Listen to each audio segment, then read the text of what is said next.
Hello students, today's topic is Bezier curve and Bezier surface. First of all हम देखते हैं इसकी definition. इसकी कुछ इंट्रोडक्शन है इसका। In 1970 French engineer Pierre Bezier developed this spline approximation method of fitting of polynomial curve for use in the design of Renault automobile bodies. 1917 में कोई फ्रेंच इंजीनियर था पियर्स बेजियर, जिसके नाम पे ही इसका नाम बेजियर कर्व बेजियर सरफेस रखा गया है। उसने डेवलप किया था स्प्लाइन अप्रोक्सीमेशन मेथड को फॉर फिटिंग पॉलिनोमियल्स कर्व को for use in the design of Renault automobile bodies. Automobile bodies जो होती हैं या व्हीकल्स जो होती हैं, उनके डिज़ाइन में हमें पॉलिनोमियल कर्व का यूज़ होता है। तो वहाँ पे स्प्लाइन अप्रोक्सीमेशन जो मेथड है उसको फिट करने के लिए बनाया गया था इस बेजियर कर्व को।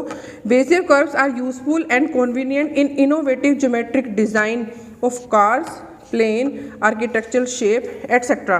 तो ये हमारे यूज़फुल होते हैं इन द ज्योमेट्रिक डिज़ाइन। किसी भी व्हीकल का ज्योमेट्रिक डिज़ाइन है या कोई आर्किटेक्चरल शेप है। आर्किटेक्चरल शेप हमारी किसी बिल्डिंग की या कोई इंफ्रास्ट्रक्चर की हो सकती है, तो वहाँ पे यूज़ होता है बेजियर कर्व का। They are use in various CAD systems. ये कैड सिस्टम में भी यूज़ होते हैं, कंप्यूटर एडेड डिज़ाइन में, in general graphics packages and a drawing and painting packages. इसके अलावा ड्राइंग और पेंटिंग पैकेजेस में भी इसका यूज़ होता है बेजियर कर्व का। Bezier curve specify not only the end points of the line but also the direction of line as it passes through the end points. देखिए, बेजियर कर्व जो होता है वो स्पेसिफाई करता है not only the end points of the line. ये जो line है उसके सिर्फ एंड पॉइंट्स ही नहीं स्पेसिफाई करेगा, but also the direction of line as it passes through the end points. कि जो लाइन है वो जो पास कर रही है तो उसकी डायरेक्शन क्या है, also the direction of the line as it passes through the end points. जो उसके एंड पॉइंट्स हैं तो वहाँ पे वो किस डायरेक्शन में पास कर रही है वो भी स्पेसिफाई करता है। The algorithm draws a curve that passes through the end points at an angle parallel to the specified direction. In general, a Bezier curve section can be fitted to any number of control points. तो जो Bezier curve है इस पर हम जो specify कर सकते हैं कंट्रोल पॉइंट्स जो हैं वो एनी नंबर, कोई भी कितने भी कंट्रोल पॉइंट्स हो सकते हैं। अब यहाँ पे एक डायग्राम देखते हैं कि जैसे ये लाइन है सिंपल, इसके देखिए दो एंड पॉइंट्स दे रखी हैं यहाँ पे सिंपल, और जो ये इस तरीके से दे रखा है यहाँ पे दो एंड पॉइंट्स के साथ में हमें डायरेक्शन भी दे रखी है कि देखिए ये जो लाइन, ये जो कर्व है हमारा इस डायरेक्शन में मूव कर रहा है पहले, तो इसकी डायरेक्शन ये होगी। फिर ये अगर इधर से देखिए तो इसकी डायरेक्शन ये है, ये डायरेक्शन स्पेसिफाई कर रहा है। तो जो बेजियर कर्व होते हैं वो एंड पॉइंट्स के साथ साथ जो है डायरेक्शन क्या है लाइन की वो भी स्पेसिफाई करते हैं। तो ये हमारा है बेजियर कर्व। इसके अलावा कुछ इसके और एग्जांपल्स देखते हैं, सम और एग्जांपल्स। देखिए यहाँ पे ये 3 एग्जांपल हैं कि जो इस टाइप का कर्व है ऐसे, तो इसकी देखिए इसकी डायरेक्शन एक तो इस साइड है इस एंड पॉइंट की, और जो ये एंड पॉइंट है इसकी डायरेक्शन ये नीचे की साइड है। सेकेंड एग्जाम्पल ये वाला है इस तरीके से, तो यहाँ पे एक डायरेक्शन होगी, ये होगी। सिमिलरली एक हमने कुछ इस टाइप का कर्व ले लेते हैं, तो जो इस टाइप का कर्व है यहाँ पे देखिए जब हम ये मतलब ऐसे मूव कर रहा है तो ये डायरेक्शन हमारी इस तरीके से जा रही है, और अगर हम इधर से देखें तो ये इस तरीके से जा रहा है, तो इसकी डायरेक्शन ये होगी। तो ये कुछ एग्जाम्पल्स है बेजियर कर्व के। देखिए बेजियर कर्व जो है इसके बारे में थोड़ा देखते हैं। Control points P0, P1, P2 and so on Pn। तो जो इसमें कंट्रोल पॉइंट्स की बात कर रखी होंगे, a set of n+1 control points इसके अंदर होंगे, n+1, बिकॉज हम यहाँ पे नोड से स्टार्ट कर रहे हैं, P नोड से या P0 से, तो n तक तो हमारे पास जो टोटल कंट्रोल पॉइंट्स हो जाएंगे वो n+1 होंगे।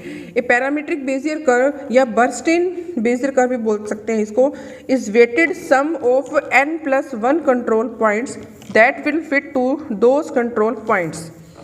अभी कहते हैं कि जो बेजियर कर्व है या बर्स्टिन बेजियर कर्व जो है वो क्या है, वेटेड सम है ऑफ n+1 कंट्रोल पॉइंट्स का। जो हमारे पास ये कंट्रोल पॉइंट्स आए हैं n+1 उनका सम है और वेटेड सम है, यानी कि वो वेट भी दिया गया है, that will fit to those control points. अब देखिए यहाँ पे PT ये हमारा हो गया, इसकी रिप्रेजेंटेशन होगी कि पैरामीट्रिक फॉर्म में रिप्रेजेंट कर रहे हैं, और यहाँ पे हमारा सिग्मा है समेशन के लिए कि जो हम सम के लिए यूज़ कर रहे हैं।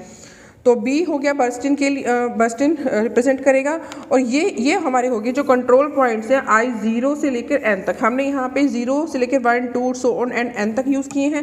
सो दैट्स वाई ये जो यहाँ पे समेशन आ रहा है वो I0 से लेकर n तक हमारा समेशन है। तो ये सिग्मा ये रिप्रेजेंट कर रहा है कि बेजियर कर्व जो है वो वेटेड सम है किसका, n कंट्रोल पॉइंट्स का, n+1 कंट्रोल पॉइंट्स का। बी आई एंड जो है बेजियर ब्लेंडिंग फंक्शन है ये BINT, या फिर बर्स्टिन बेसिस फंक्शन भी हम इसको नाम दे सकते हैं। जो बर्स्टिन है इसको देखिए आगे इस तरीके से रिप्रेजेंट किया गया है BINTC जो ये हमने ब्रैकेट में इस तरीके से लिखा, इसको हम ना फैक्टोरियल के फॉर्म में रिप्रेजेंट करेंगे, n factorial i n minus i का फैक्टोरियल। तो a Bezier curve can be seen as a weighted average of all of its control points, कि जितने भी हमारे कंट्रोल पॉइंट्स हैं उनका ये जो है वेटेड एवरेज ले सकते हैं इसको। As all of weights are positive and because the weights sum to 1, the Bezier curve is guaranteed to lie within the convex hull of its control point। ये कहते हैं कि जो ये बेजियर कर्व का जो वेट आ रहा है वो हमारा ऑल जो वेट है वो हमारे पॉजिटिव रहते हैं, और बिकॉज जो वेट है वो हमारा 1 में आएगा, सो दैट्स वाई जो कर्व है ना वो ये गारंटी है कि वो जो लाई करेगा कन्वेक्स हल जो होगा कंट्रोल पॉइंट्स का, यानी कि जो ओपनिंग जो होगी वहाँ पे ये लाई कर सकता है ये। इसके अलावा इसकी डिग्री है, next degree of Bezier polynomial, the number of control points to be approximated and the relative position determine the degree of the Bezier polynomial. देखिए बेजियर जो है उस पॉलिनोमियल उसकी डिग्री जो है वो डिपेंड करता है नंबर ऑफ कंट्रोल पॉइंट्स कितने हैं इसके अंदर। The Bezier curve of order n+1 has n+1 control points.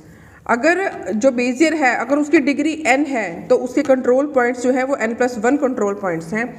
तो इसमें मतलब number of control points to be approximated and the relative position determine the degree of the Bezier polynomial. अगर हमारे पास control points का हमें नोन होंगे तो हम उससे उसकी डिग्री जो है फाइंड आउट कर सकते हैं। अब यहाँ पे 3 एग्जांपल्स हैं इसके, लीनियर, क्वाड्रेटिक और क्यूबिक। देखिए लीनियर में क्या है कि ये हमारा 0 और 1 नोट या 1 जो है इसमें रिप्रेजेंट करेंगे। जब हम क्वाड्रेटिक की बात करेंगे तो ये स्क्वायर में आ जाएगा, सेम ये चलेगा। जैसे फर्स्ट में है 1 - t p naught plus t p1, ये हो गया लीनियर के लिए, सिंपल लीनियर। और जब ये क्वाड्रेटिक डिग्री आ गई इसकी तो यहाँ पे इसको हम स्क्वायर में रखेंगे, 1 - t का whole square p naught plus में अब यहाँ पे 2 1 - t मल्टीप्लाई p1 प्लस में t स्क्वायर। देखिए यहाँ पे स्क्वायर में आ गया क्योंकि हमारा क्वाड्रेटिक में चल रहा है ये। और इस तरीके से जब ये क्यूबिक में होगा तो यहाँ पे 1 - t को हम क्यूब में लेंगे, 1 - t का whole square plus 3 multiply 1 - t का t square p2 plus t3 p3। तो ये हमारे जो अलग अलग रिप्रेजेंटेशन है ये लीनियर के लिए, क्वाड्रेटिक और क्यूबिक के लिए। अब यहाँ पे हम एक कर्व देख रहे हैं तो यहाँ पे इसके पॉइंट्स आगे p note, p1, p2, p3 and p4, और ये जो u है ये हमारा लाई करता है 0 से लेकर 1 के बीच में। तो ये हमारी जो डिग्री है वो डिपेंड करती है कि कंट्रोल पॉइंट्स हमारे कितने हैं। बेजियर कर्व है उसकी कुछ प्रॉपर्टीज आती हैं। फर्स्ट है the degree of Bezier curve and polynomial blending function is 1 less than the number of control point. देखिए जो डिग्री होती है बेजियर कर्व की या पोलिनोमियल ब्लेंडिंग फंक्शन की वो हमेशा कम होगी 1 less than the number of control points. ये नंबर ऑफ कंट्रोल पॉइंट जितने भी हैं तो उससे एक कम होगी। जैसे अभी पिछले एग्जाम्पल में हमने देखा कि अगर हमारे पास कंट्रोल पॉइंट्स n+1 थे तो जो डिग्री है वो n होएगी।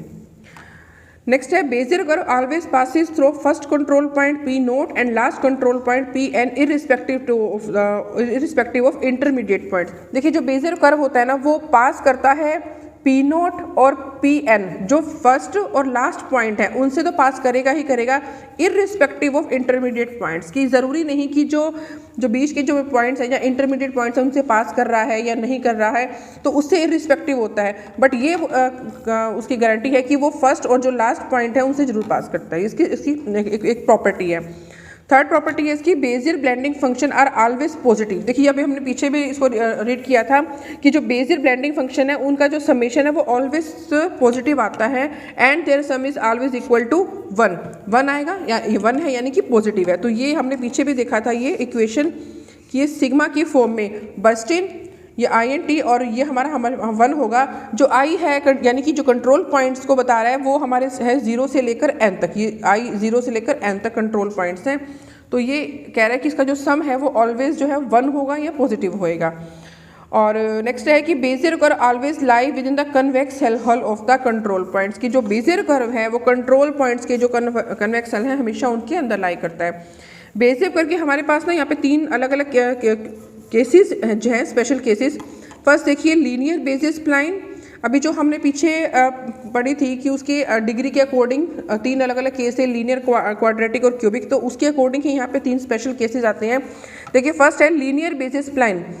ये कैसे ऑब्टेन होता है? It is obtained by linear interpolation between 2 control points, 2 control points P0 और P1, तो उनसे ऑब्टेन होगा ये। अब जैसे इस डायग्राम में देख सकते हैं तो यहाँ पे P0 और P1 2 ही कंट्रोल पॉइंट हैं, तो यहाँ से ऑब्टेन होता है, इसके लीनियर इंटरपोलेशन से ये ऑब्टेन करेंगे जो लीनियर बेजियर स्प्लाइन है। और जहाँ पे जो सेकंड केस है क्वाड्रेटिक बेजियर स्प्लाइन, तो वो ऑब्टेन होता है बिटवीन दीज पॉइंट, बिटवीन या अमंग जो ये पॉइंट्स हैं P0, P1, P2, क्योंकि यहाँ पे हमारे पास क्वाड्रेटिक है तो यहाँ पे n जो है इज इक्वल टू 2 है, लीनियर में n इज इक्वल टू 1 था, अब यहाँ पे n इज इक्वल टू 2 हो जाएगा, तो 3 जो पॉइंट हो जाएंगे ना, इनमें इनके बीच में से ही जो है ये इसको हम ऑब्टेन करेंगे, तो P0, P1 और P2, तो ये इसका एग्जाम्पल आ गया। और जो क्यूबिक बेसियर कर्व है ये हमारा ऑब्टेन होता है by interpolation among 4 control point. यहाँ पे 2 कंट्रोल पॉइंट्स थे, यहाँ पे 3 थे, और यहाँ पे 4 कंट्रोल पॉइंट्स है P0, P1, P2 and P3, तो ये इसका इस तरीके से डायग्राम है। और इसमें फिर लास्ट आता है बेजियर सरफेस। क्या होता है? The Bezier surface is formed as the Cartesian product of the blending function of 2 orthogonal Bezier curves. Bezier surface is constructed by tensor product of Bezier curves. देखिए जो बेजियर सरफेस होता है ना, वो हमारा जनरेट होता है बाय कार्टेशियन प्रोडक्ट कह सकते हैं, या फिर टेंसर प्रोडक्ट किसका? बेजियर कर्व्स का। अगर हमारे पास बेजियर कर्व्स हैं तो उनका हम जो टेंसर प्रोडक्ट निकालेंगे, कार्टेशियन प्रोडक्ट निकालेंगे, उससे ही हमारा बेजियर सरफेस आएगा। ए टेंसर प्रोडक्ट या Bezier surface of order n+1 is defined by n+1 whole square.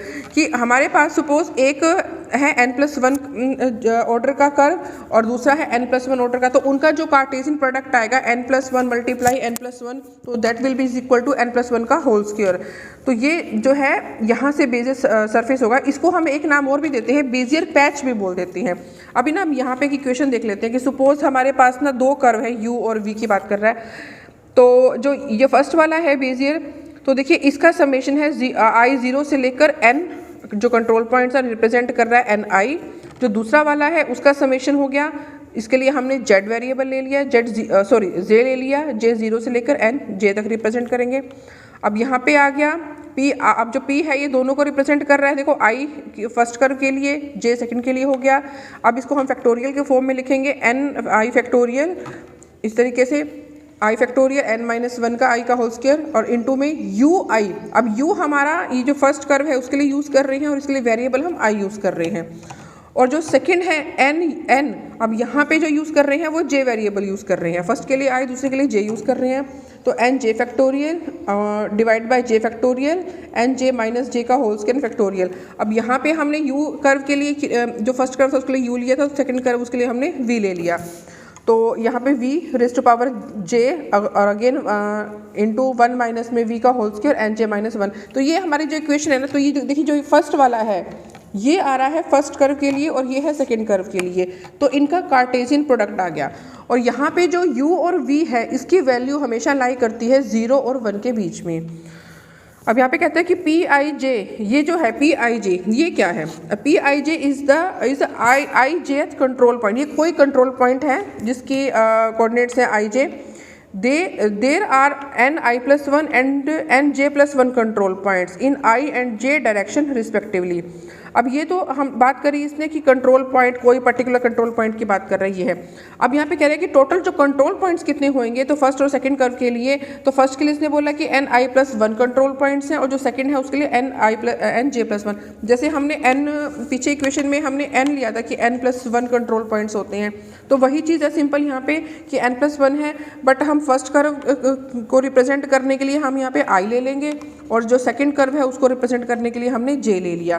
तो ये कह रहे हैं कि ये हमारे पास जो है ना टोटल जो है कंट्रोल पॉइंट्स आते हैं, कहाँ पे आते हैं? इन i and j direction respectively, in directions में। क्योंकि हमने शुरू में ही ये बात डिस्कस करी थी कि जो बेजियर कर्व होता है वो हमें कंट्रोल पॉइंट्स के साथ साथ जो है हमें जो है एंड पॉइंट्स के साथ साथ हमें डायरेक्शन जो है वो भी स्पेसिफाई करता है।